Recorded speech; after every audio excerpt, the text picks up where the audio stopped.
नमस्ते, मैं प्रिया शेट्टी। S9 समाचार में आपका स्वागत। आइए नजर डालते हैं आज के खास सुर्खियों पर। अपने विविध मांगों को लेकर थाने और राज्य के कई हिस्सों में रिक्शा चालकों ने किया प्रदर्शन। डॉक्टर सरिता डावरे व संजीव कपूर द्वारा लिखित पुस्तक द लिव वेल डाइट का प्रकाशन समारोह संपन्न। काले धन पर अंकुश लगाने रिजर्व बैंक ने उठाया कदम। अब एक ही अकाउंट नंबर पर खुलेंगे हजारों खाते। डॉक्टर सरिता डावरे व मास्टर शेफ संजीव कपूर द्वारा लिखित पुस्तक द लिव वेल डाइट की मराठी आवृत्ति का प्रकाशन समारोह संपन्न।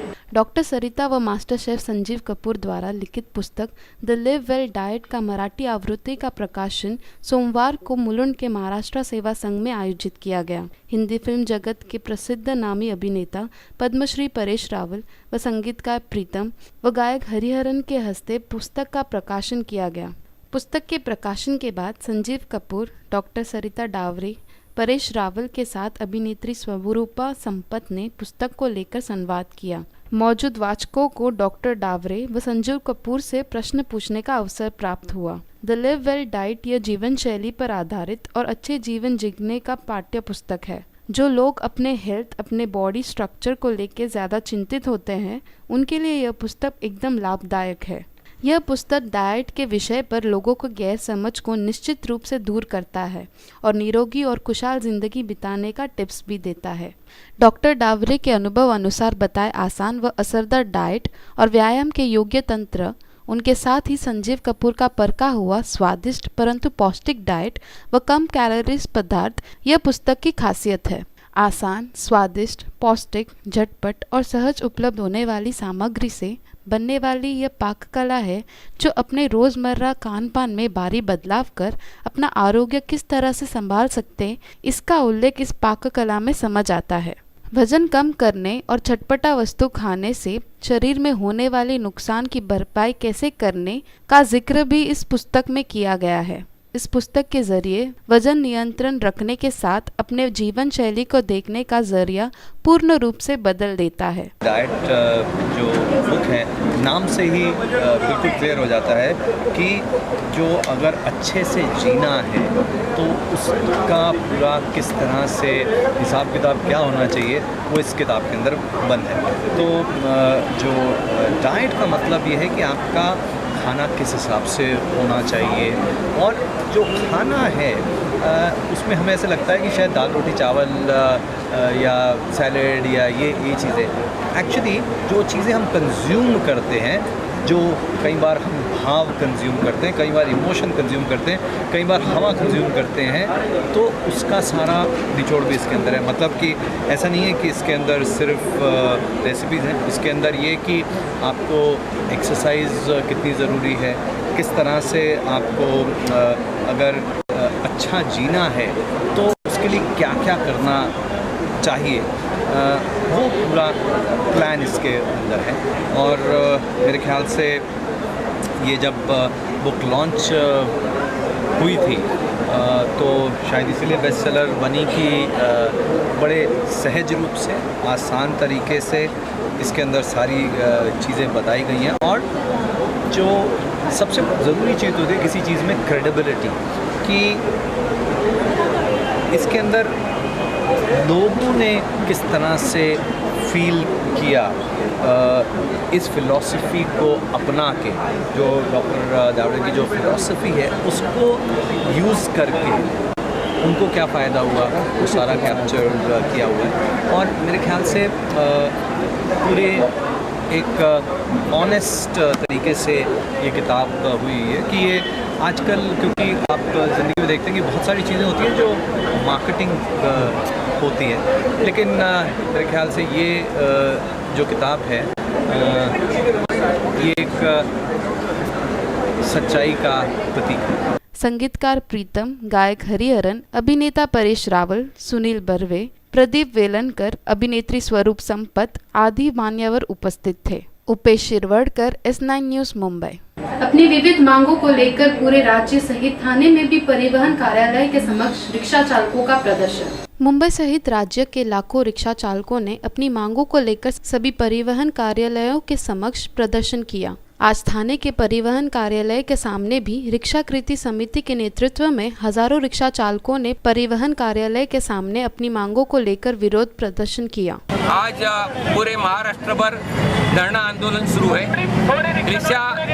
रिक्शा चालक मालक के ऊपर जो अन्याय हो रहा है उसके खिलाफ ये आंदोलन छेड़ा गया है। हमने 2011 में जो आंदोलन छेड़ा था उससे अपने परिवहन मंत्री जो है मुख्यमंत्री पृथ्वीराज चौहान साहब ने कहा था, हमने एक कमेटी बनाई है हकीम समिति। वो समिति जो कुछ निर्णय देगा उस निर्णय के मुताबिक रिक्शा चालक मालक को न्याय दिया जाएगा। वो निर्णय आने के बावजूद भी ये सरकार ने रिक्शा चालक मालक का नुकसान करने का काम किया है। जो हकीम समिति ने कहा था उसके मुताबिक उनको भाड़े में बढ़ोतरी दी गई नहीं है, उसमें कटौती करने का काम ये मुख्यमंत्री ने किया है। इतना ही नहीं, आज जो बरसों से रिक्शा चलाते हैं, जिनके पास लाइसेंस है, जिसके पास बैच है, उनको इस ऑनलाइन प्रक्रिया चालू करके उसमें से उनको बात करने का काम सरकार ने किया है। क्योंकि मोटर व्हीकल एक्ट में किधर भी नहीं है कि 10वीं पास होना चाहिए, किमान एजुकेशन क्वालिफिकेशन जो है वो 8वीं पास की होनी चाहिए। लेकिन कल जो इन लोग ऑनलाइन लिए है उसका लॉटरी खोलने वाले, उसका हम लोग विरोध करने के लिए आज आए। जो बरसों से बैच जिसके पास है, उनको बैच है, उनको सबको रिक्शा का परमिट मिलना चाहिए। थाने शहर में 7,000 डेढ़ परमिट है, उसके अलावा 10,000 और परमिट छोड़ना चाहिए, ये हमारी मांग है। थाने के रिक्शाकृति समिति ने अपनी ऑनलाइन सिस्टम बंद कर लिखित रूप में अर्जी ले, शिक्षण के कागजात की जरूरत नहीं व उनकी कोई भी मंजूरी रद्द न की जाए, ऐसे 3 मांगों को लेकर थाने के परिवहन कार्यालय के समक्ष अपना विरोध प्रकट किया। रिक्शाकृति समिति के अध्यक्ष नए परमिट के लिए जो नए नियम लागू किए गए हैं वे उनके हित के खिलाफ हैं। वही हकीम समिति की रिपोर्ट के अनुसार किराए में वृद्धि की इजाज़त दी जाए। वीडियो जर्नलिस्ट योगेश के साथ सारिका सालुंके, S9 न्यूज़ थाने। थाने के अंबिका नगर परिसर के नागरिकों ने 1.5 साल से बंद पड़े शौचालय का ताला तोड़ा। थाने के अंबिका नगर परिसर में गत 1.5 वर्षों से नागरिकों की सुविधा के लिए थाने महानगर पालिका ने MB पाटिल नामक ठेकेदार को शौचालय निर्माण करने का ठेका दे रखा था। इस परिसर में शौचालय के निर्माण के लिए 2 बार भूमि पूजन की जा चुकी है, पर अभी तक यहां शौचालय के निर्माण का काम पूरा हो जाने के बाद भी नागरिकों को असुविधाएं का सामना करना पड़ रहा है। काम पूरा होने के बाद भी शौचालय को बंद रखा गया है, जिसके विरोध में यहां के नागरिकों ने इस शौचालय का ताला तोड़कर खोल दिया है। जे नगरसेवक आहेत त्यांच्या मर्जीतल्या माणसाला टेंडर लागलेलं नाही। हे 25 सीटचं शौचालय आहे, 25 लाखाचं टेंडर निघालं, टेंडर ऑनलाईन भरण्यात आले, पण जो नगरसेवक आहे त्या नगरसेवक इथलचे सर्व कामं स्वतःच्या मालमत्तेतून किंवा इतराच्या मालमत्तेत काम करतो। त्याने टेंडर टाकलं, दुसऱ्याने टेंडर टाकलं, पण टेंडर आपल्या माणसाला लागलं नाही, त्या इतर दुसऱ्या अपोजिट माणसाला लागलं। म्हणून त्या माणसाने ज्या माणसाला टेंडर लागलं त्या माणसाची अधिकाऱ्याशी संगनमत करून त्या माणसाची भयंकर हॅरेसमेंट करण्यात आली। जर कुठलंही माल वापरायचा असेल तर JE आल्याशिवाय ते चेकिंग केल्याशिवाय ते माल वापरायचा नाही, स्टील वापरायचं असेल तर JE आल्याशिवाय ते स्टील चेकिंग केल्याशिवाय वापरायचं नाही, वीट वापरायची नाही, अशा प्रकारचे त्याला हॅरेसमेंट करण्यात आली। आणि ह्याच कामाचं टेंडर पास झाल्यानंतर वर्क ऑर्डर निघाल्यानंतर 2 टाईम उद्घाटन करण्यात आलं। एकदा ठेकेदाराने उद्घाटन केलं, त्याला ते मान्य झालं नाही, नंतर त्याने त्यांच्या मर्जीतले माणसं आणले, परत उद्घाटन केलं, आणि त्याच्यानंतर 1 ते 2 वर्षानंतर ज्या ठेकेदाराने काम पूर्ण केलं आणि नगरपालिकेला सांगितलं की आता हे काम पूर्ण झालेलं तुम्ही जनतेच्या हवाले करून द्या, तरी पण या ठिकाणचे कार्यकारी अभियंता प्रकाश खडतरे हे 12,35,400 रुपयाचं परत टेंडर काढतात। त्याच टेंडरचं परत एक दुसरं तिसरं टेंडर काढतात की 5-5.5 लाखाचं टेंडर काढतात। म्हणजे नेमकं या ठिकाणी जर ही 12 लाखाचं आणि 5 लाखाचं टेंडर निघत असेल तर पूर्वीच्या 25 लाखातून ही टेंडर काढतात की वाढीव कामाचं काढतात का एक्स्ट्रा काढतात, हा जनतेचा पैसा आहे। आम्ही या ठिकाणी एवढी मोठी पब्लिक या ठिकाणी या बाथरूमवर लोड आहे आणि या ठिकाणची जनता कुठेही दुसरीकडे जाऊ शकत नाही, अशा प्रकारचं इथलची जनता हैरान झालेले है। यहाँ के नागरिकों ने स्थानीय नगर सेवक रामबाव तायड़े से चर्चा करने के बाद आज सुबह शौचालय का ताला तोड़ अपनी सुविधाएं के लिए खोल लिया है। नागरिकांनी उद्घाटन नाही केलं, उद्घाटन केलं दोन्ही नगरसेवकांनी। त्या ठिकाणी उद्घाटन झालं 11:30 वाजता। उद्घाटन यासाठी केलं तरी सुद्धा काय माझ्यामध्ये किरकोळ कामं अजून बाकी आहे, ते करायचे, आम्ही सुरुवात करणार आहे। विषय असा आहे का MB पाटील म्हणून हा कॉन्ट्रॅक्टर आहे, मागं पण त्याला काहीतरी एक ब्लॅक लिस्टमध्ये टाकलेला आहे त्यांनी या ठिकाणी काम घेतलेलं आहे. जवळजवळ 8 महिन्यापासून हे काम सुरू, 8 ते 9 महिन्यापासून हे काम सुरू आहे. म्हणजे तो पिरियड बघून जवळ 1.5-2 वर्ष झाले या गोष्टीला. मग ॲक्च्युली काम एक 10 महिने झाले. 10 महिन्यापासून हा माणूस काम करतोय, ते पण अतिशय वाईट काम त्याचं आहे. म्हणजे निकृष्ट दर्जाचं काम आहे त्याचं. तुम्ही त्या ठिकाणी राहून बघितलं असेल तर त्या ठिकाणी भुसा आहे, त्या रेतीच्या वेळी त्यांनी भुसा वापरलेला आहे. त्यांनी कलर केलेला नाही. मागच्या साईडला तर तुम्ही तशा विटा पडलेल्या आहे. म्हणजे असं वाटते का हे रिपेअरिंग केलेलं आहे, नवीन बांधकाम आहे त्या ठिकाणी, ते असं वाटते का रिपेअरिंग केलेलं आहे.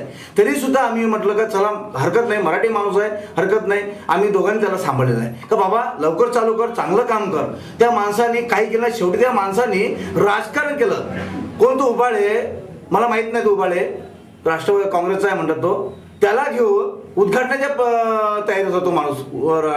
कॉन्ट्रॅक्टरचा काय संबंध आहे ठिकाणी. कॉन्ट्रॅक्टरने आपलं काम करायचं, मोकळं व्हायचं, समजले. आणि त्या ठिकाणी आम्ही सांगितलं का बाबा जर हे काम जर वाईट असेल, वाईट परिस्थिती काम असेल तर त्या ठिकाणी आम्ही पत्रव्यवहार केलेला आहे प्रशासनाला, इंजिनियरला 8-9 पत्र दिलेले आहे. आमचे एकताताईचे पत्र आहे त्या ठिकाणी. मी सुद्धा वारंवार थोडी प्रशासनाला सांगितलेलं आहे का हे वाईट काम सुरू आहे, हे बंद करा. त्या ठिकाणी प्रशासनाने सुद्धा दुर्लक्ष केलेलं आहे याच्यामध्ये. जर त्या ठिकाणी जर ही टेंडरिंग जर निघत असेल तर ते वाईट नाही आहे. आणि हा जो विषय आहे शौचालयाचा, हा विषय हा पब्लिकसाठी आहे, जनतेसाठी आहे. जनतेने जर तो शौचालय वापरलं, 1 महिने जर पडलं किंवा त्याची काही दुर्दशा झाली तर सगळं बिल आमच्या दोन्ही नगरसेवक येणार आहे. काय होणार आहे, काय नगरसेवकांनी काम केलेलं आहे. वीडियो जर्नलिस्ट योगेश के साथ सारिका सालुंके, S9 न्यूज थाने.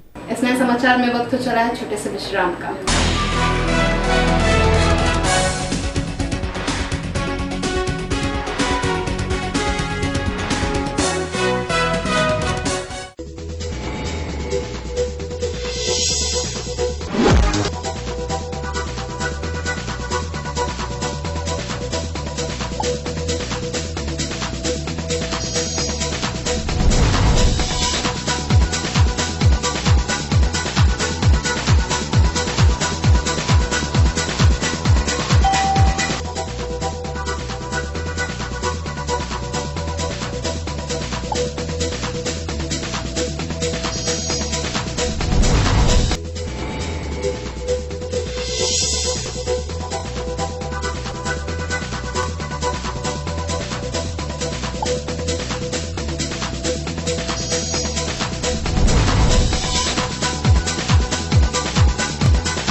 ठाणे महानगरपालिका हद्दीत घर घेताय का? मग ते अनधिकृत तर नाही ना, याची खातर जमा करा. अनधिकृत घर घेणं हा विकणाऱ्यासोबत विकत घेणारा देखील तितकाच दोषी असतो. तेव्हा घराची डोळस खरेदी करा. आपली कुठे फसवणूक तर होत नाही ना, यासाठी ठाणे महानगरपालिका मुख्यालयातील 4थ्या मजल्यावरील बांधकाम विभागात घराचा सर्वे नंबर, टिक्का नंबर याची खातर जमा करा. घराचं स्वप्न अवश्य करूया साकार, पण अनधिकृत घराचा नका करू कधीही विचार. अधिकृत घर म्हणजे उद्याची देखील निश्चिंती. अनधिकृत घराचे दार म्हणजे डोक्यावर कधीही तोडण्याची टांगती तलवार. जगणं तुमचं होऊ दे सुरेल गाणं, स्वच्छ सुंदर आणि अधिकृत घरांचं हसरं ठाणं.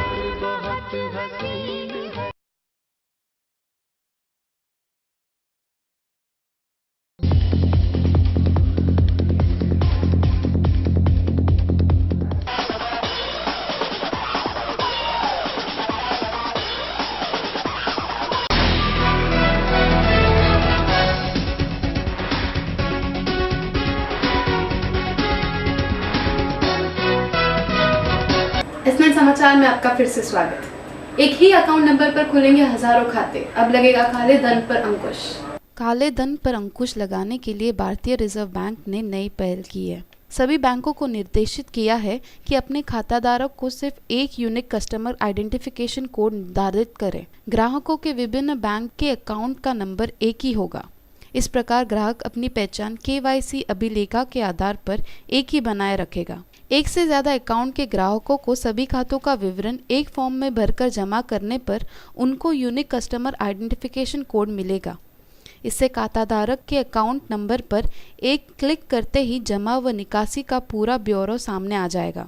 प्रथम चरण में एक बैंक की सभी शाखाओं के एक खाते होंगे। दूसरे चरण में इस प्रक्रिया के तहत सभी बैंकों को जोड़ा जाएगा। इससे काला धन पर अंकुश लगेगा। इस प्रक्रिया के लिए बैंक के सभी ग्राहकों से मैंडेट फॉर्म भरवाया जाएगा। इसे 28 फरवरी तक पूरा करने के निर्देश दिए गए हैं। मैंडेट फॉर्म में उपभोक्ता को अलग अलग शाखाओं के सभी अकाउंट नंबर को दर्ज करना होगा। S9 news Mumbai. मुलुंड पश्चिम के थाम्बे नगर परिसर में धीमी गति से चल रहे सड़क व फुटपाथ के काम को लेकर स्थानीय नागरिकों में आक्रोश। गत 25 दिनों पहले वार्ड क्रमांक 99 की नगर सेविका भावना जोबन पुत्रा के प्रयासों से मुलुंड पश्चिम स्थित थाम्बे नगर परिसर में सड़कों व फुटपाथों की दुरुस्ती का काम शुरू किया गया था, पर इस परिसर में ठेकेदारों द्वारा किए गए कार्यों को काफी धीमी गति से किए जाने के विरोध में यहाँ के नागरिकों में काफी आक्रोश व्याप्त है। गावशामध्ये आमचा जे एसएन रोड आहे ह्या रोड में खरोखर लोकांना एवढा त्रास होतो, फुटपाथ नाही लोकांना चालायला। जर तुम्ही खरोखर जर पाहिलं तर या फुटपाथची काय अवस्था आहे हे तुम्हाला माहीत पडेल। 10 वर्षामध्ये एकही इथे जे नगरसेविका येतात ते आपले बस सरकारला माझी एकच विनंती आहे, याच्यात सरकारने लक्ष घालून हा जो कोणाला ह्या प्रकल्पाचा प्रोजेक्ट तुम्ही दिला असेल हा खरोखर चांगल्या दर्जाचा बनवा आणि त्याची विल्हेवाट लावाल अशी मी आशा बाळगतो। आम्हाला यायला जरा त्रास होतो, पोरं ते खेळतात रस्त्यावरती, सायकल वगैरे चालवतात, पडले बिडले कुठं लागलं, किती दिवसापासून काम चालू आहे पण काम होतच नाही। इथं कोण काम करायला आहेच नाही, उभत नाही।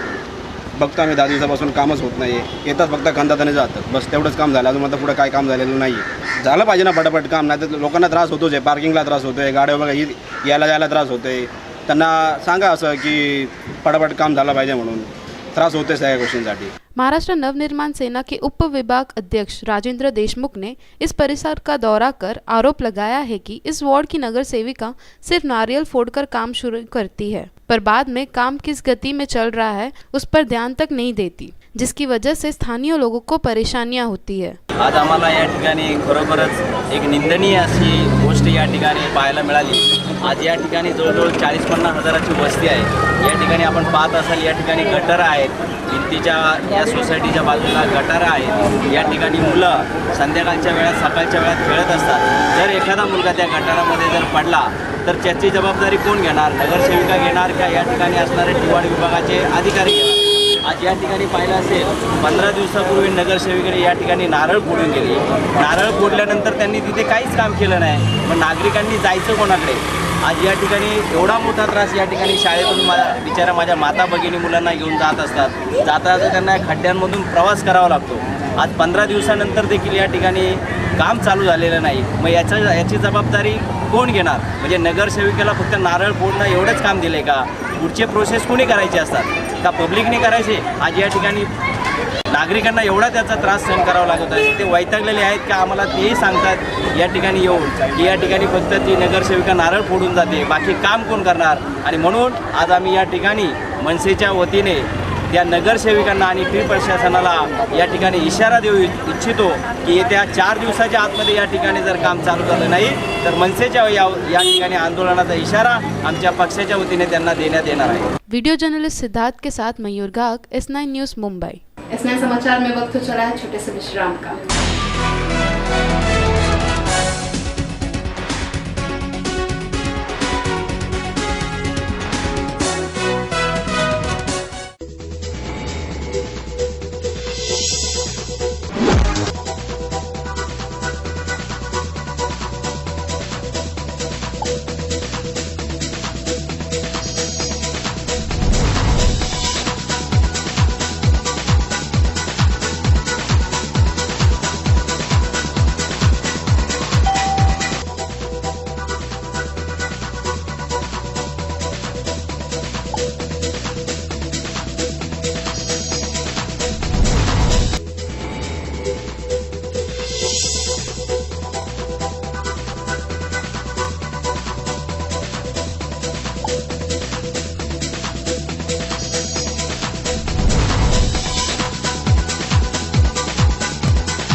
महानगरपालिका हद्दीत घर घेताय का?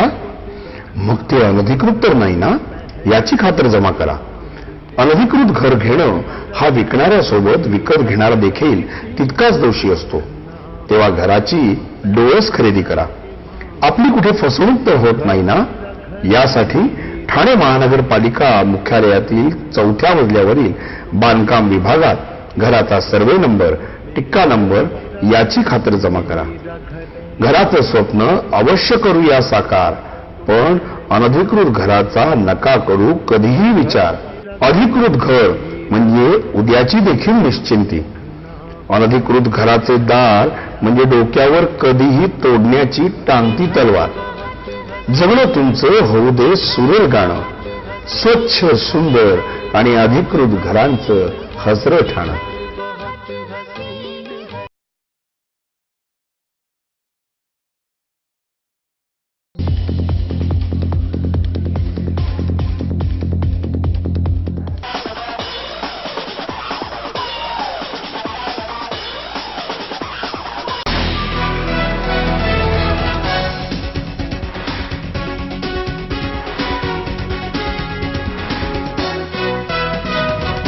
ठाणे महानगर पालिका के निलंबित अधिकारियों के पुनः ड्यूटी पर लौटने के विरोध में आम आदमी पार्टी का आंदोलन। शिलफाटा इमारत दुर्घटना में उस समय इमारत में रहने वाले 72 लोगों की मौत हो गई थी, जिस प्रकरण में थाने महानगर पालिका ने दोषी अधिकारियों को निलंबित किया था। पर थाने महानगर पालिका के आशीर्वाद से उस भ्रष्ट अधिकारियों को ड्यूटी पर वापस बुला लिया गया है, जिसके विरोध में आम आदमी पार्टी ने थाने महानगर पालिका पर अपना निषेध व्यक्त कर उन भ्रष्ट अधिकारियों को पुनः निलंबित करने की मांग की है। 1 साल पहले मुंब्रा में एक बिल्डिंग गिर गई थी, उसमें 74 लोग मर गए थे और उसके बाद में टीएमसी ने पुलिस ने कार्रवाई की थी 23-24 लोगों के ऊपर और उसमें से कुछ 12 लोग टीएमसी ऑफिसर्स थे। तो अभी टीएमसी ने एक रेजोल्यूशन पास करके जनरल बॉडी जो है टीएमसी की, उसमें मेयर ने भी उसमें हाँ करके उन लोगों ने ये जो 9 ऑफिसर्स हैं इनको वापस ले लिया है काम में। और अभी ये जो रेजोल्यूशन है ये जा रही है टीएमसी कमिश्नर के पास, इसके बाद में स्टेट गवर्नमेंट के पास जाएगी और ये लोगों को वापस लोग जॉब में लेने की कोशिश कर रहे हैं। हमारा ऐसा मानना है आम आदमी पार्टी का कि जिन लोगों ने इतनी बड़ी सज़ा की है, जिन लोगों ने अपने काम के खिलाफ काम किया, करप्शन किया, इसमें इलीगल बिल्डिंग को बनने दिया, लोगों को अंदर जो लोग थे वो गरीब लोग थे, उनको अगर अंदर बसने भी दिया और उसके बाद में कोई एक्शन नहीं लिया, उसके बाद में जितनी मौतें हुई हैं उसके हिसाब से इन लोगों पे उतनी सज़ा हुई नहीं है। तो हम आम आदमी पार्टी चाहती है कि इनको प्रॉपरली सज़ा हो और जो लोग बेल में छूटे हैं उनको तो बिल्कुल जॉब में लिया नहीं जाना चाहिए, उनके ऊपर क्रिमिनल केसेस और कम से कम लाइफ टाइम इम्प्रिझनमेंट होना चाहिए। ठाणे महानगरपालिकेने महासभेने हा ठराव पास केलेला आहे की मुंब्रामध्ये जी बिल्डिंग जी कोसळली होती त्या कोसळलेल्या बिल्डिंगच्या मागे जे गुन्हेगार लोक आहेत ज्यांनी इल्लीगल परमिशन्स दिल्या, ती इल्लीगल बिल्डिंग उभी राहिली आणि त्या बिल्डिंगमध्ये 74 लोक मृत्यू पावले। त्या मृत्यूमागे जे लोक आहेत, त्या मृत्यूमागे जी लोक आहेत त्यांना परत कामावर घेण्याचा ठराव आज पास करत आहेत आणि तो महासभेने पास करून ठाणे आयुक्तांकडे दिलेला आहे। त्या ठरावाचा आम्ही निषेध करणार आहे आणि त्या 9 लोकांना ही शिक्षा झाली पाहिजे, त्या 74 लोकांना जे मृत्यू झाले त्यांना शिक्षा झालीच पाहिजे। आपका आरोप है कि थाने महानगर पालिका आम आदमी पार्टी की भावनाओं के साथ आंख मिचौली का खेल खेल रही है। आपका आरोप है कि शिलफाटा इमारत कांड में 72 लोगों की जान गई थी, जिसके पीछे महानगर पालिका के कुछ अधिकारियों को दोषी ठहराने के बाद सस्पेंड कर दिया था। पर अब महानगर पालिका ने उन अधिकारियों को फिर ड्यूटी पर रख लिया गया। थाने महानगर पालिका ने यदि जल्द से जल्द उन अधिकारियों को सस्पेंड नहीं किया तो आप तीव्र आंदोलन करने की तैयारी में हैं। वीडियो जर्नलिस्ट योगेश के साथ सारिका सालुंके, S9 न्यूज़ थाने। रविवार को बीपीएस आनंदा सोसाइटी में आयोजित मुफ्त नेत्र चिकित्सा शिविर को मिला नागरिकों का उत्तम प्रतिसाद। रविवार को वासन आई केयर व शामरा विट्ठल बैंक के नेतृत्व में मुलुंड पीके रोड स्थित बीपीएस आनंदा सोसाइटी में मुफ्त नेत्र जांच शिविर का आयोजन किया गया था। हमारे यहाँ पे शामरा विट्ठल कोऑपरेटिव बैंक के स्टाफ के साथ वासन आई केयर ने आई कैम्प लगाया आज, तो इसका रिस्पॉन्स बहुत अच्छा मिला। तो पर्टिकुलरली सब सीनियर सिटीजन हैं, उनको जो तकलीफ थी उन्होंने इसके बारे में अच्छा रिव्यू दिया, सब सपोर्ट किया और अभी तक करीबन 80 या 90 आदमी के आसपास का चेकअप हो चुका है और वो 1 घंटा चलेगा कम से कम। और आगे हमारा सेकंड इश्यू हम लोग ब्लड कैंप करने वाले प्लानिंग है, ब्लड कैंप करने सब रूटीन चेकअप। सो जब बाहर सब कॉस्टली हुए तो ग्रुप में वेरी डिस्काउंट में ट्राई चलेंगे, डॉक्टर से टाइप करते हैं करने वाले। वासन आई केयर शामराव विट्ठल बैंक व बीपीएस सोसाइटी द्वारा प्रथम बार इस प्रकार के नेतृत्व जांच शिविर का आयोजन किया गया था, जिस शिविर को सफल बनाने में लोगों का अच्छा प्रतिसाद मिला। शामराव विट्ठल बैंक के सोसाइटीज़ के साथ ऐसा इवेंट करते हैं ताकि सोसाइटी का मेंबर्स को, सीनियर सिटीजन्स को ये वासन आई केयर के जो चेकअप हम लोग प्रोवाइड करते हैं, इसकी वजह से क्या होता है कि जो लोग इधर चेकअप करेंगे उनको अपना आई में कुछ प्रॉब्लम होगा तो पता चलता है। एंड यहाँ के थ्रू अगर हम करेंगे वासन के थ्रू, शामराव का जो टाइप है, तो उनको डिस्काउंट कार्ड्स भी मिलता है। तो कुछ भी अगर उधर प्रोसेस करना हो तो वो डिस्काउंट मिल जाता है हमको, कुछ भी ऑपरेशन, कैटरैक्ट या व्हाटएवर। और उसके अलावा हम लोग सोसाइटीज़ भी करते हैं ताकि शामराव विट्ठल बैंक सोसाइटीज़ को सोसाइटी मॉड्यूल करके एक अकाउंट, सोसाइटी के अकाउंट के थ्रू सोसाइटी मॉड्यूल देते हैं, जिधर हम लोग उनका मेंटेनेंस रिसीट, उनका जो बिल, मेंटेनेंस बिल, रिसीट, ये सब बैंक ही प्रिंट करके दे देते हैं अगर सोसाइटी मॉड्यूल सोसायटी ने ले लिया तो ये सोसायटी वासन आई केअर एक उपक्रम राबवत आहे, ज्यामध्ये CSR ॲक्टिव्हिटीमध्ये आम्ही प्रत्येक सोसायटीजमध्ये कॅम्प करतो आहे, फ्री कॅम्प करतो आहे, कॉम्प्लिमेंटरी आई चेकअप कॅम्प करतो। तसंच आम्ही BPS आनंदामध्ये केले मागच्या रविवारी। तसंच आम्ही अपूर्वा कॉपरेटिव्ह हाऊसिंग सोसायटी जी आहे EBS रोडवरती तिथे केलेले आहे आणि पुढेही आम्ही हा उपक्रम राबवत आहोत। तर ह्या उपक्रमामध्ये आम्ही जे प्रिलिमिनरी एक्झामिनेशन्स असतात आई चेकअपचे ते आम्ही करतो आणि मग ज्यांना काही प्रॉब्लेम्स असतील, फ्युचर प्रॉब्लेम्स असतील, त्यांना एक कूपन देतो, ज्या कूपनवरती ते त्यांच्या आमच्या हॉस्पिटलला येऊन त्यांचं पुढचं आई चेकअप जे आहे डिटेल ते करू शकतो। आणि त्यांच्या फॅमिलीलाही आम्ही कूपन देतो आहे 100 रुपीजचं, ज्याची किंमत आहे एक जवळपास 1200 रुपये। तर त्या 100 रुपीजच्या कूपनमध्ये 3 मेंबर्स त्यांच्या फॅमिलीचे जे 60 वर्षाखाली आहेत आणि 12 वर्षाच्या वरती आहेत, त्या फॅमिली मेंबर्सला डिटेल मास्टर्स आई चेकअप ज्याला आम्ही म्हणतो, detail with doctors consultation available करून देतो। वीडियो जर्नलिस्ट उपेश के साथ मयूर घाग, S9 न्यूज़ मुंबई। एक बार फिर नजर डालते हैं आज के खास सुर्खियों पर। अपने विविध मांगों को लेकर थाने और राज्य के कई हिस्सों में रिक्शा चालकों ने किया प्रदर्शन। डॉक्टर सरिता डावरे व संजीव कपूर द्वारा लिखित पुस्तक द लिव वेल डाइट का प्रकाशन समारोह संपन्न। काले धन पर अंकुश लगाने रिजर्व बैंक ने उठाया कदम, अब एक ही अकाउंट नंबर पर खुलेंगे हजारों खाते। S9 समाचार में आज बस इतना ही, तब तक के लिए नमस्ते।